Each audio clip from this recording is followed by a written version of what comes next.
ان الحمد لله نحمده ونستعينه ونستغفره ونؤمن به ونتوکل علیہ۔ نبی علیہ الصلوۃ والسلام کے ساتھ بنو امیہ کی قرابت داری ہم نے آپ کی خدمت میں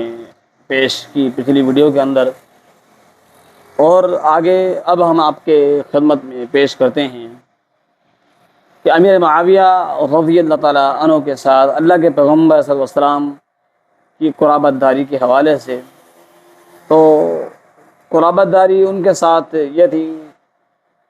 کہ ایمان لانے سے پہلے، ان کے ایمان لانے سے پہلے، امیر معاویہ رضی اللہ عنہ کے ایمان لانے سے پہلے بھی نبی علیہ الصلوۃ والسلام کے ساتھ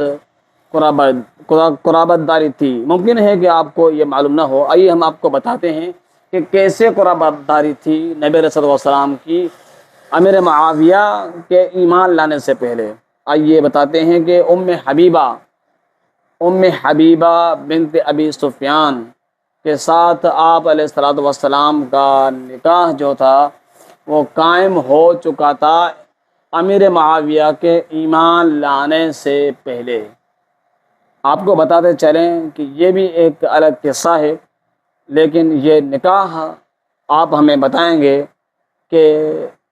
کس نے پڑھایا تھا ام حبیبہ کا، اور آپ علیہ الصلوۃ والسلام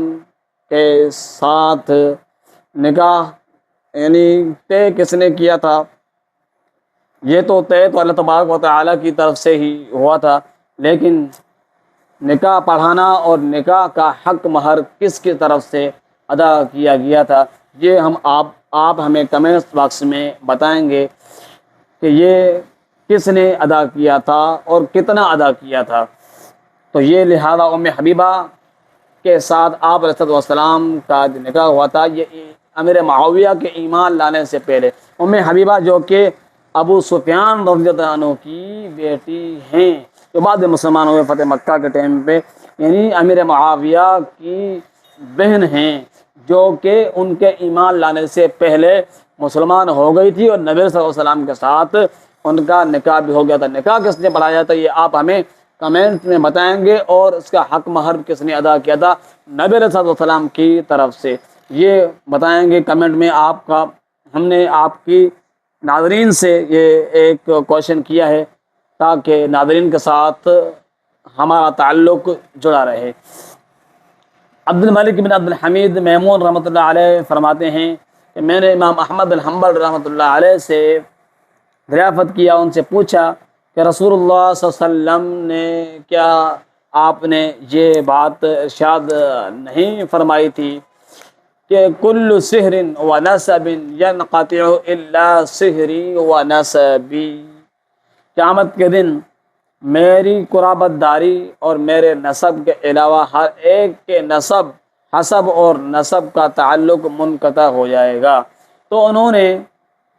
جواب میں ارشاد فرمایا کہ ہاں یہ رسول اللہ صلی اللہ علیہ وسلم کا فرمان ہے۔ میں نے کہا تو کیا یہ تعلق امیر معاویہ رضی اللہ تعالی عنہ کو حاصل ہے یا نہیں؟ تو انہوں نے فرمایا کہ بالکل، یہ شرف نبی علیہ الصلوۃ والسلام نے جو بات کی ہے اس حدیث کے اندر کہ قیامت کے دن ہر ایک کی قرابت داری اس سے حسب و نسب کے لحاظ سے کٹ جائے گی، لیکن حسب و نسب کے لحاظ سے میری قرابت داری یعنی میری رشتہ داری جن لوگوں کے ساتھ ہے وہ قائم رہے گی۔ لہٰذا یعنی ان میں سے جو مسلمان ہیں وہ قرابت دار جو مسلمان ہیں خاندان میں سے، ان کے ساتھ میرا جو ہے وہ تعلق رہے گا۔ تو امیر معاویہ رضی اللہ عنہ کو بھی یہ ایک اور شرف بھی حاصل ہوا کہ نبی علیہ الصلوۃ والسلام کے ساتھ قیامت کے دن بھی قرابت داری قائم رہے گی۔ آپ اس سے اندازہ لگائیں کہ امیر معاویہ رضی اللہ تعالی عنہ کا نبی علیہ الصلوۃ والسلام کے ساتھ کس قدر تعلق تھا۔ ہم نے جو آپ سے سوال کیا ہے، آپ ہمیں اس سوال کا جواب کمنٹس باکس میں دیں گے تو ہم آپ کے مشکور ہیں۔ والسلام علیکم ورحمۃ اللہ وبرکاتہ۔